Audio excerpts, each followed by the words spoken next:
मैं हूं राजा नूर आतिफ, नुमाइंदा online digital TV Noorpur Thal. District education officer elementary school Khushab अलरिता खान बलोच ने कहा है कि assistant education officer Jaura Kalan west Malik Sarfaraz Ahmad Awan की उसने कारकर्दगी काबिल साल सतश और लायक तहसीन व आफरीन है। इन ख्यालात का इजहार उन्होंने गवर्नमेंट हाई स्कूल नूरपुर थल में असिस्टेंट एजुकेशन ऑफिसर और हेडमास्टर की एक मीटिंग से खिताब करते हुए किया, जिसमें डिप्टी डिस्ट्रिक्ट एजुकेशन ऑफिसर तहसील नूरपुर थल फैज़ हसन मलिक ने खसूसी तौर पर शिरकत की।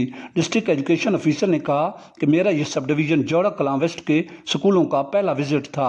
इस दौरान मैंने जितने भी स्कूल्स का विजिट किया है, इनमें जहां बच्चों की दाखिला मुहिम को काबिल तारीफ पाया है, वहां साफ सुथरा माहौल और स्कूलों की इमारत की तज़य्युन और रैश से बेहद मुतासर हुआ हूँ, जिस पर assistant education officer Malik Sarfaraz Ahmad Awan की बेहतरीन इंतजामी सलाहियतों पर उन्हें शाबाश देता हूँ।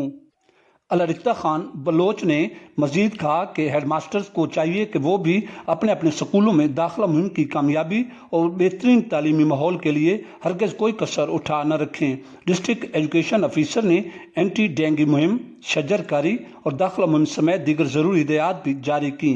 कबल अज़ीज़ डिप्टी डिस्ट्रिक्ट एजुकेशन ऑफिसर तहसील नूरपुर थल फैज़ हसन मलिक ने इज़हार ख्याल करते हुए कहा कि हुकूमत पंजाब क्वालिटी ऑफ एजुकेशन बेहतर बनाने के लिए तरजीही बुनियादों पर इक़दाम उठा रही है।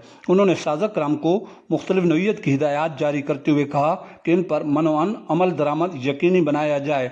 हम हरगिज़ किसी तसाहुल को बर्दाश्त नहीं करेंगे। मीटिंग की निकाबत के फ़रज़ असिस्टेंट एजुकेशन ऑफिसर इम्तियाज़ नसीम ने सरअंजाम दिए।